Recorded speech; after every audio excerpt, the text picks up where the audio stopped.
One message of Srima of year 1964. The message is to her devotees of year 1964 of 26 June, that is, what should the ashramites, if they truly wish to transform themselves, totally do in order to make things easy for themselves, for others, and for the mother as well? By definition, the ashramite has resolved to dedicate his life to the divine realization, but to be true to his resolution, he must be sincere, faithful, modest, and grateful in his consecration, because these qualities are indispensable for all progress, and progress is steady.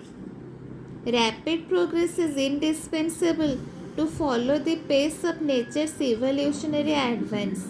Without these qualities, one may have sometimes the appearance of progress, but it is only an appearance, a pretense, and at the first occasion it crumbles down. To be sincere, all the parts of the being must be united in their aspiration for the divine, not that one part wants and the others refuse or revolt.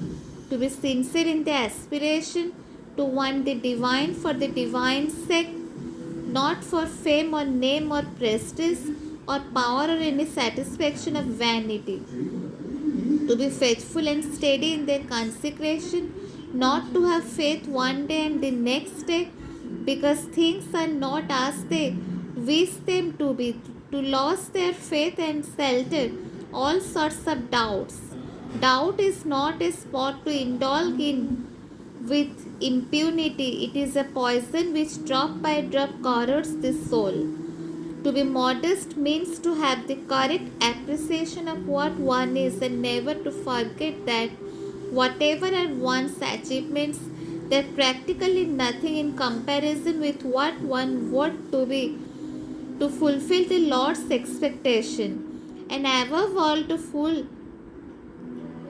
feel in an absolute way one's own incapacity to judge the divine and his ways, to be grateful, never to forget this wonderful grace of the Supreme who leads each one to his divine goal by the shortest ways in spite of himself, his ignorance and misunderstandings, in spite of the ego, its protests and its revolts.